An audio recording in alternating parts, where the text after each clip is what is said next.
Ethan Calder's shuttle glided through the empty expanse of the mining sector, its thrusters barely making a sound against the dark void. The stars outside were cold and distant, a quiet reminder that humanity had left much of this frontier to its own devices. He had been on his own for years, moving from one freelance job to another, repairing broken machines, patrolling derelict stations and keeping a low profile. Life was simple, routine, and safe, or as safe as the edges of human space could be. But safety, he knew, was fragile. A faint alarm blinked on his dashboard, signaling a distress beacon that shouldn't have been there. It was weak, flickering across the sensors like a dying pulse, coming from a small, abandoned mining station several light minutes off the usual route. Most people would have ignored it, assumed it was a malfunction. Most people weren't Ethan Calder. He had always been the type to investigate, to act even when the odds were against him. Something in that signal pulled at him, a mixture of duty and instinct he could never ignore. As he approached the station, its hulking metal frame emerged from the shadows. Panels hung loose, sparking from years of neglect.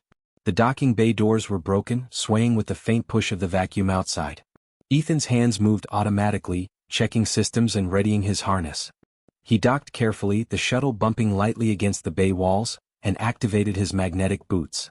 Inside, silence greeted him, deep, cold, and unsettling. Then he heard it, a soft, shivering sound like the quiet whimper of a small animal. He froze, scanning the area. Two small figures huddled together in the corner of the control room. Their skin shimmered faintly, pale blue with streaks of silver. Their eyes were large, liquid, and scared, reflecting the flickering lights of the station. Ethan's chest tightened. They were children, alien children, clearly abandoned and defenseless. His heart hammered as he crouched near them, raising his hands slowly to show he meant no harm. "It's okay," he said, his voice calm but firm. "I won't hurt you. I'm here to help." The smaller one clutched the other tightly, and they didn't move. Their bodies were frail, trembling with fear and exhaustion. Ethan noticed the collapsed form of a humanoid robot slumped nearby, wires sparking and smoke rising. His programming, meant to care for the children, had failed. Someone, or something, had left them completely alone. Whoever had abandoned them hadn't cared whether they lived or died. Ethan clenched his jaw, a surge of anger rising. Humans might have left the frontier, but he would not leave innocent lives to die. He moved carefully, grabbing the children one at a time. Their skin was cold under his gloves, surprisingly delicate. They didn't speak, only staring at him with wide eyes, a mixture of distrust and hope.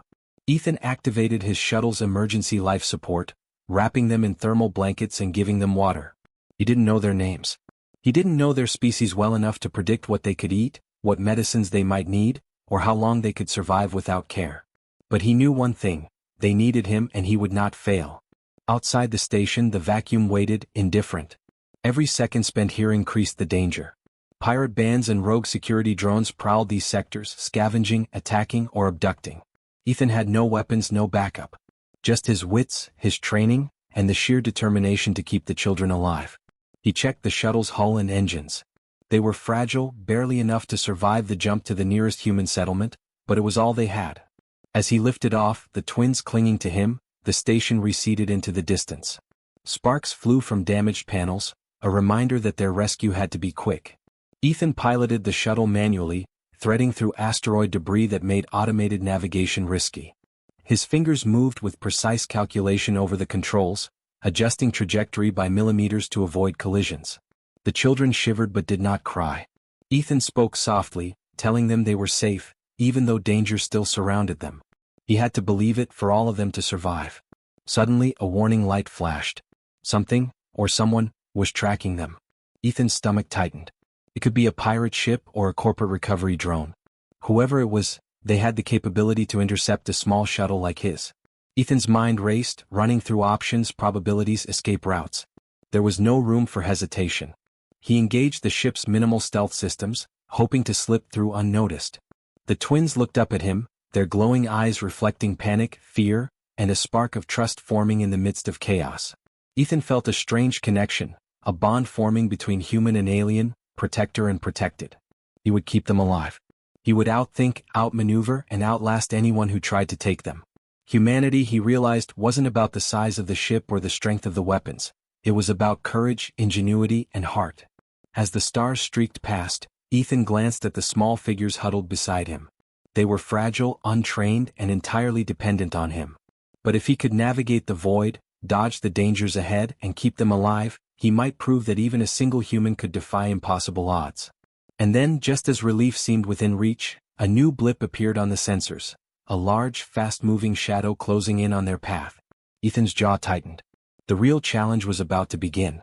Ethan's hands tightened on the controls as the shadow on the sensors grew larger, moving faster than anything a scavenger or stray drone should manage. His heart thumped against his ribs, but his mind stayed sharp. Panic would get them killed. The children were small, fragile, and completely dependent on him now. Every second counted. "Stay low," he whispered to the twins. Their glowing eyes widened and they huddled closer, trusting him despite barely knowing his face. The shuttle groaned under the strain of the sudden maneuvering, thrusters flaring as he veered toward a cluster of asteroids. The larger ship followed, slicing through the void with mechanical precision, clearly expecting an easy capture. They had no idea who they were dealing with. Ethan engaged the shuttle's limited stealth systems, diverting power to the external hull to mask their heat signature. He knew it wouldn't last long. The pursuing ship was too advanced, sensors too sensitive. He had to think fast, improvise, and exploit the one advantage he had: human unpredictability. Automated systems couldn't anticipate risk in the same way a human mind could. That had saved him before, and it would save them now. He veered sharply through the asteroids, each movement calculated to the millimeter. Leary, the bolder of the twins, leaned forward and mimicked his gestures, adjusting a console to compensate for the shuttle's instability. It was instinct, not training, but it worked. The small ship shuddered, narrowly avoiding collisions, sparks flying from minor hull impacts. Ethan glanced back and saw the pursuing craft struggling to maintain speed. Even the most precise machines faltered when the environment was chaotic enough. But chaos had limits. The shuttle's shields flickered, warning lights flashing. One miscalculation would pierce the hull, and the twins would be gone in an instant. Ethan's fingers flew across the control panel, rerouting power, calculating angles, and compensating for the ship's failing stabilization. The twins clung tightly, their fear palpable, yet something in their gaze mirrored his determination. They had survived because he refused to give up, and now they were helping him survive in return. Minutes felt like hours as the chase continued. Ethan spotted a derelict freighter drifting nearby, half-eaten by asteroid strikes. An idea formed. He could lure the pursuing ship into it, but it was risky. One wrong move and they'd all be crushed. He steeled himself, weighing probabilities. There was no guarantee of survival, only a calculated chance. Human courage, he reminded himself, wasn't the absence of fear. It was the decision to act despite it. He maneuvered the shuttle toward the freighter, engines straining as he dodged jagged metal and exposed wiring. The pursuing ship followed, calculating a direct path. At the last moment, Ethan jammed the shuttle's thrusters, twisting it violently just as the freighter's hull scraped the pursuer.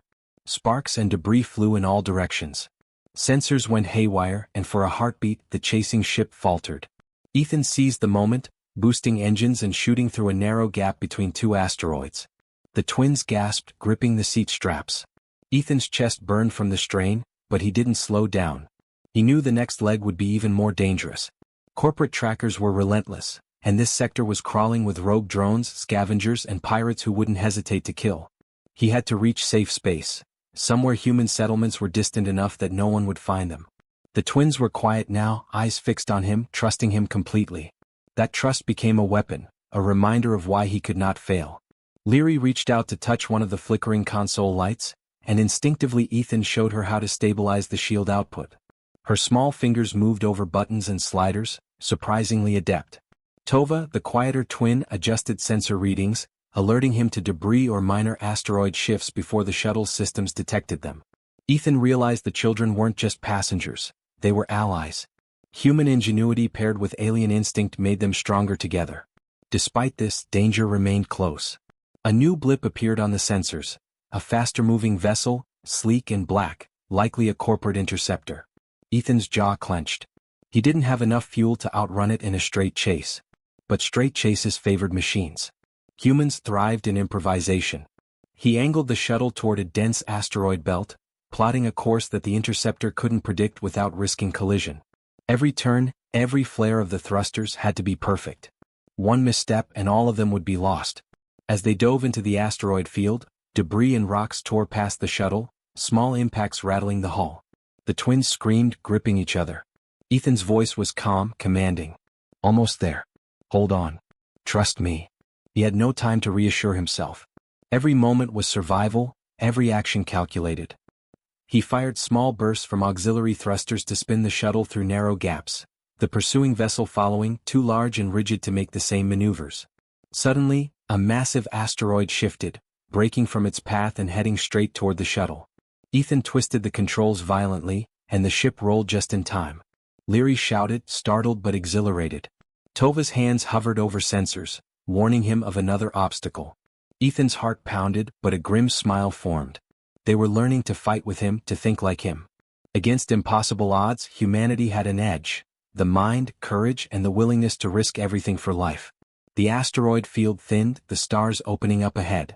Ethan glanced at the twins, their glowing faces illuminated by the shuttle's console lights. They were alive. They were safe for now. But safety was fleeting. Somewhere ahead, another challenge waited. A destination uncertain, enemies still hunting, a future that demanded every ounce of human ingenuity. Ethan gritted his teeth. He didn't just survive for himself anymore. He survived for them. And the real test, when cunning, courage, and heart would all collide, was just beginning. Ethan's shuttle emerged from the asteroid field into open space, but relief was brief. On his sensors, a massive ship loomed, a corporate interceptor, sleek, black, and bristling with weaponry. It moved with deliberate precision, no hesitation. Ethan's stomach tightened. He knew surrender wasn't an option. Not for the twins. Not after everything. He glanced at them. Leary had her hands clutched around the edge of the seat, her small body tense. Tova's wide eyes followed every blink of the dashboard, alert for danger. They were exhausted but alive. And they had begun to trust him. That trust was more powerful than any weapon. Ethan took a deep breath, forcing himself calm. Panic would get them killed. The shuttle was small, maneuverable, but no match for the interceptor's firepower. Direct engagement was suicide. Ethan's mind raced, scanning every possibility, every variable. The station's distress beacon had attracted attention. The twins' presence made them a target. And now the corporate ship intended to claim its prize. But humans survived where others failed because they didn't follow predictable paths. Ethan's eyes flicked to the auxiliary thrusters. He could use the debris cloud from the asteroid field as cover, but they were too far behind to rely solely on luck. He needed a plan that required calculation, precision, and daring. He activated the shuttle's small cloaking module, a piece of salvage tech barely understood even by him, and plotted an erratic course through a dense nebula nearby. The thick clouds of ionized gas would scramble sensors. The twins watched him silently. He spoke calm but firm. "We're going to make it through, but I need you to trust me. Move only when I tell you." Their eyes met his, glowing faintly in the dim cabin light. He could see the flicker of hope that mirrored his own determination. As they entered the nebula, the shuttle was buffeted by sudden electromagnetic storms. The instruments flickered and the lights dimmed. Ethan's fingers flew over the controls, rerouting power to shields while manually stabilizing the engines. Sparks flew from a console and the twins flinched, but Ethan didn't pause. One wrong move would tear them apart. He had trained for impossible situations, but this was different. He wasn't just fighting for himself now. Then a warning blared. The interceptor had followed them into the nebula, adapting faster than he anticipated. Its weapons locked onto the shuttle, targeting them with precision. Ethan's jaw clenched. He had one chance. If he could manipulate the nebula's magnetic currents, he could create a temporary blind spot. It would be risky. If he miscalculated, the twins would die. He leaned forward, studying the sensors, tracing the patterns of the ionized clouds. He remembered a trick from his military engineering days.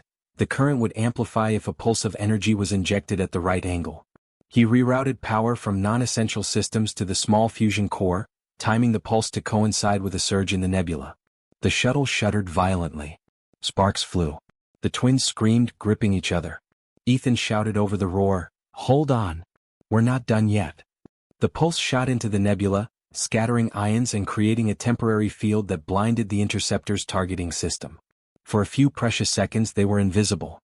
He twisted the shuttle sharply, banking through a tight cluster of floating rock. The pursuing ship fired blindly, its energy blast striking chunks of debris instead. Ethan's heart raced. He could almost feel the margin between life and death narrowing with every meter. The twins, sensing his focus, instinctively assisted. Leary adjusted a stabilizer to compensate for the pulse's feedback, and Tova monitored the magnetic readings, warning him of sudden shifts. Together they became more than passengers, they were partners. But the victory was temporary. The interceptor recalibrated, weapons flashing, closing the distance once more. Ethan's mind raced for the next move. He needed a distraction, something unpredictable. He remembered the derelict freighter they had passed earlier. A risky maneuver could turn the pursuit into a trap. He could lead the ship into a collision course with the freighter, but it would require precise timing and daring that only a human could execute. "Listen to me," Ethan said, voice steady. "We're going to make them crash. You have to hold on." The twins nodded, eyes wide but trusting him completely. He activated the shuttle's boosters, increasing speed as he spiraled toward the freighter. The interceptor followed, calculating a straight-line trajectory. Ethan cut power at the last second, letting the freighter's mass and their own momentum do the work. The pursuing ship misjudged, striking the freighter with a massive explosion that scattered debris across space. Ethan and the twins veered away, narrowly avoiding chunks of metal and fire. The lights on the shuttle flickered, smoke rising, but they were alive. Ethan exhaled slowly, watching the black silhouette of the interceptor drift away, damaged but not destroyed. The twins hugged each other, trembling but safe. He felt a surge of relief, but also a grim reminder. This was only the beginning. The twins passed, their lineage and those who wanted them were still out there. Survival depended on more than courage. It required cunning, resourcefulness, and a willingness to risk everything for others. As the nebula cleared, Ethan set his course for the nearest neutral settlement, glancing at the twins. They were glowing faintly, eyes still wide but bright with trust and determination. "We made it this far," he said softly. "But the real fight is coming." And somewhere in the distance, sensors picked up another shadow, a faster, more precise threat already on their trail. Ethan clenched his jaw. He had survived against impossible odds before, and he would do it again. The real test of human courage and ingenuity was only just beginning. Ethan's shuttle cut through the darkness, engine straining, hull battered from the previous encounter. He glanced at the twins, their small hands gripping the seats, faces pale but alive. They had survived impossible odds so far, but now the danger was no longer just pursuit, it was confrontation. Sensors showed multiple blips converging ahead. Corporate enforcers, faster ships with weapons designed to rip their shuttle apart in seconds, were closing in from 3 directions. There would be no escape without action. Ethan's mind raced. The shuttle's systems were fragile, the shields worn from earlier maneuvers. Running wasn't an option. Fighting head-on was suicide. But humans had always thrived where others relied solely on strength or protocol. Unpredictability, courage, and ingenuity. That was his advantage. He tapped the twins on the shoulder. "Leary, Tova, look at me. I need your help. We're not just running. We're going to fight smart." The girls nodded, glowing eyes reflecting trust and fear mixed together. He handed them emergency control panels. Leary adjusted shield outputs, while Tova monitored incoming trajectories, anticipating debris and incoming fire. They had learned quickly, but this was the ultimate test. Ethan assessed the positions of the interceptors. Their sensors were advanced, but programmed for predictable evasion patterns. He could exploit that. With a sharp exhale, he engaged the shuttle's auxiliary thrusters and pushed the ship toward a nearby asteroid field, dense and irregular. Not just to hide, but to force the enemy into miscalculation. Timing, precision, and risk had always been humanity's allies in impossible situations. As they entered the field, lasers fired from multiple angles. Sparks lanced across the shuttle's hull. Ethan twisted the controls, spiraling through jagged rocks, dodging with precision.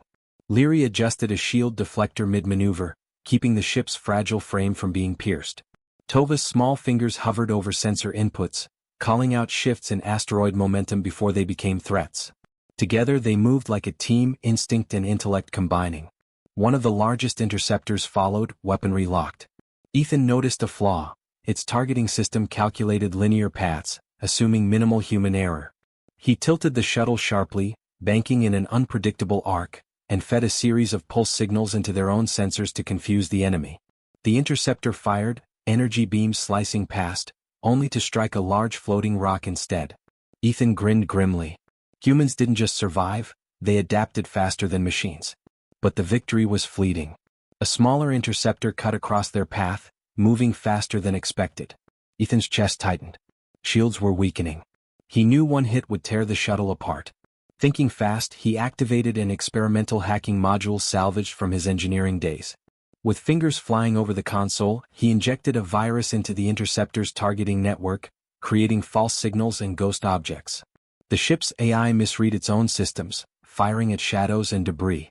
The twins gasped, eyes wide as sparks flew inside the shuttle.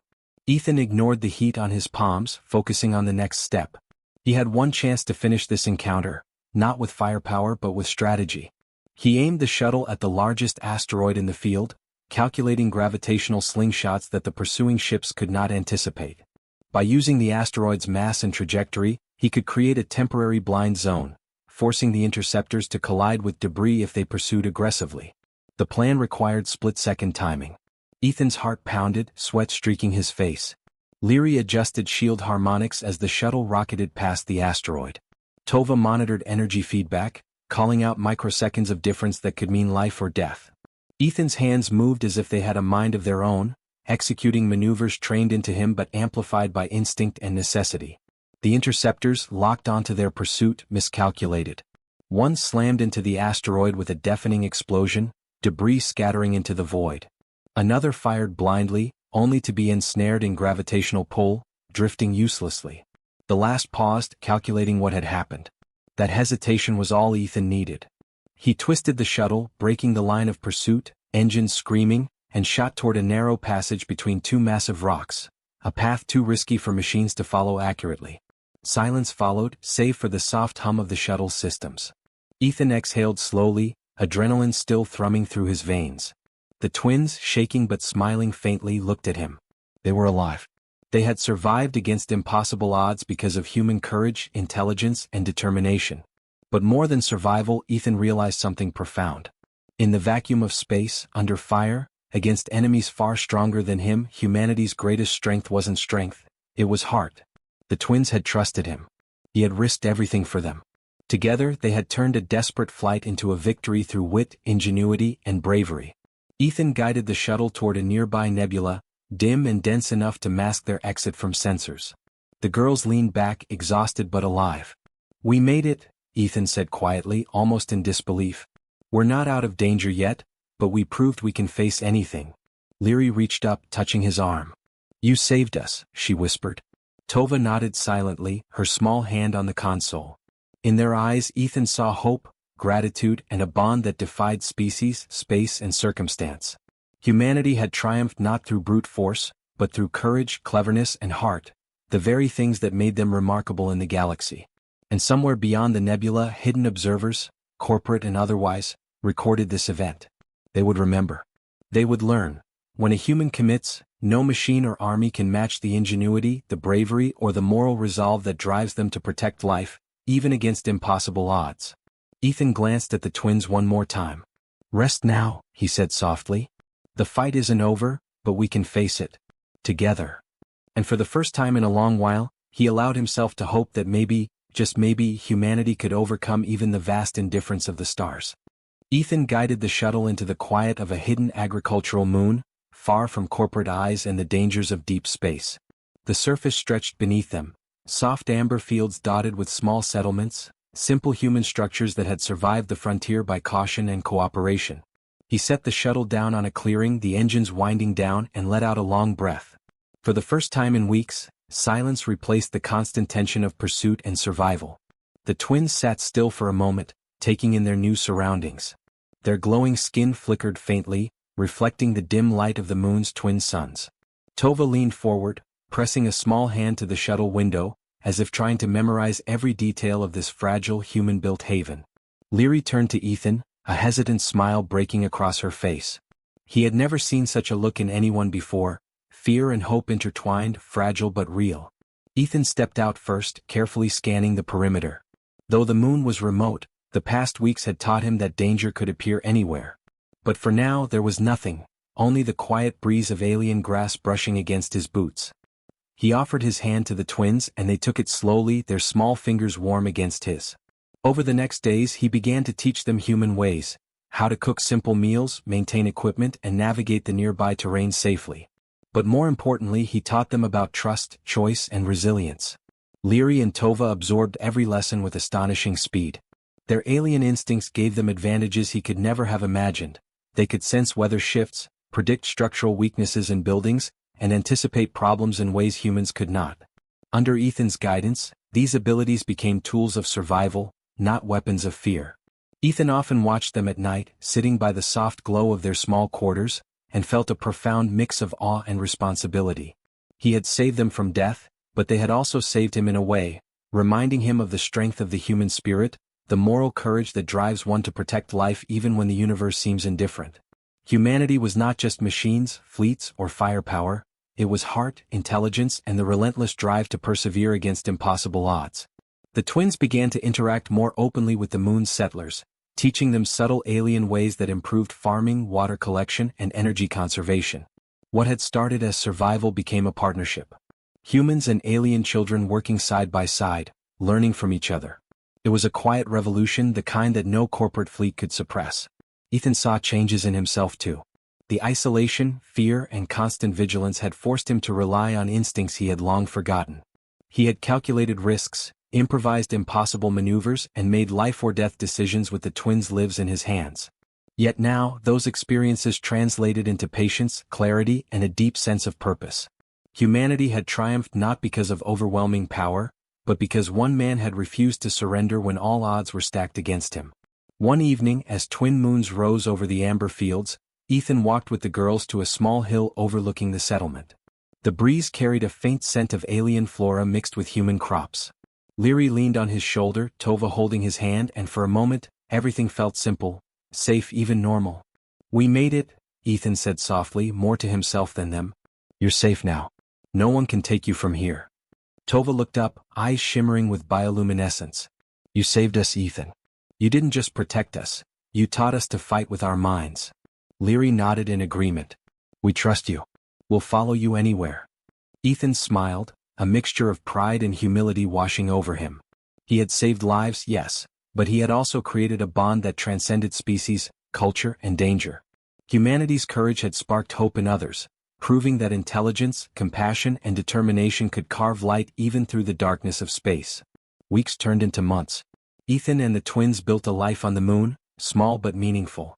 The twins began to grow, stronger and more confident, learning both human ways and their innate alien abilities.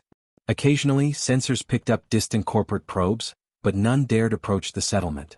The story of one human father and two alien girls had spread quietly through the galaxy, a whispered legend of courage, ingenuity, and moral resolve. Ethan often reflected on the journey, the abandoned station, the shuttle chase, the interceptors, and the nebula escape. Every decision had been a gamble, every maneuver a test. Yet each had reinforced a truth that now defined him. Humanity could face impossible odds and survive, not through sheer force, but through courage, creativity, and the determination to protect life no matter the cost. One night, Ethan sat by a fire outside the small settlement, the twins asleep nearby, glowing faintly in their dream-induced bioluminescence. He looked up at the stars, the same indifferent void he had flown through weeks ago. But now it felt different. The universe could still be cruel, still be vast and dangerous, but humanity had left its mark. Through ingenuity, bravery, and heart, they had survived, triumphed, and forged bonds that even the infinite cold could not erase. Ethan whispered into the night, almost to himself, "We're not just surviving. We're proving that humans can shine, no matter what the universe throws at us." The twins stirred, half awake, and reached out to him in their sleep. He touched their hands gently, feeling the connection that had grown from fear, survival, and trust into something unbreakable. It was more than rescue, it was family, unity, and a testament to human courage. And somewhere in the distant void, hidden observers might have watched, noting the anomaly. A single human against impossible odds, shaping the fate of alien children, and proving that courage, intelligence, and moral resolve could still triumph in a galaxy that often forgot the value of life. Ethan leaned back, eyes on the stars, heart full. The journey was over, for now. But the story of humanity, of courage against the impossible, would continue. And these two alien girls, saved by one man's relentless determination, would carry that spark forward, a living reminder that humans could and always would fight and shine against any darkness.